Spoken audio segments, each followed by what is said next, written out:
first, tomorrow, Yorkshire will host the national inquiry into Britain's tainted blood scandal.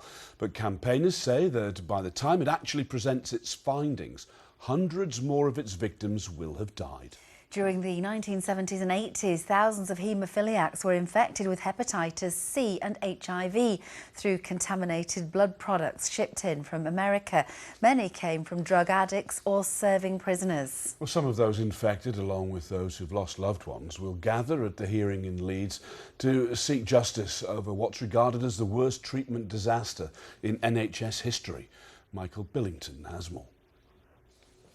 I found out I was pregnant with what would have been my dad's first grandchild 2 weeks after his funeral, and it ruined me. Sarah Dorricott lost her father Mike when he was just 47. His life cut short by the hepatitis C contracted through a contaminated blood clotting agent he was given for haemophilia. He was on borrowed time. He had 2 liver transplants.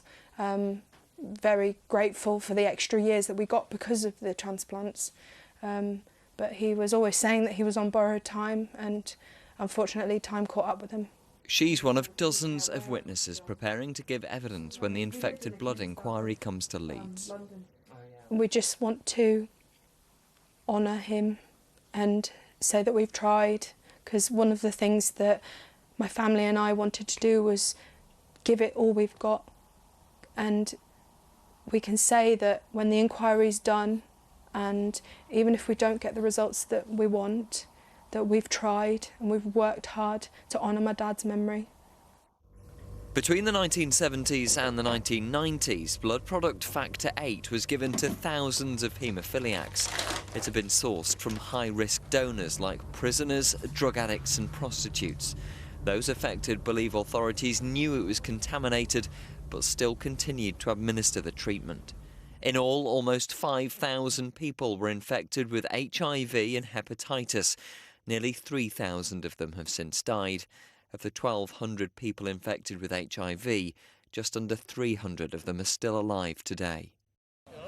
Families thought this inquiry would never come after years of campaigning for answers, including lobbying Parliament. Now it's here. Richard Warwick fears many won't live to see the outcome of the hearings. By my reckoning, if this inquiry takes another 4 years, I think it'll take near 6. That will be another 500 people that have died before the inquiry actually finishes, which is unforgivable. He was one of a group of 90 boys infected while at Trelaw College on a specialist unit that cared for haemophiliacs. It only takes one single donation to infect a batch of 20, 30, 40,000 units. So we're all doomed. He hopes telling his story in public can help to bring closure to the thousands of people whose lives have been blighted by the scandal.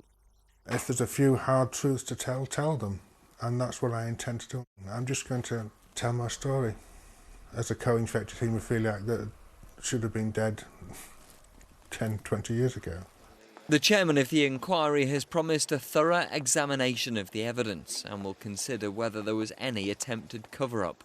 Those both affected and infected by the scandal hope it'll finally bring a resolution to years of unanswered questions.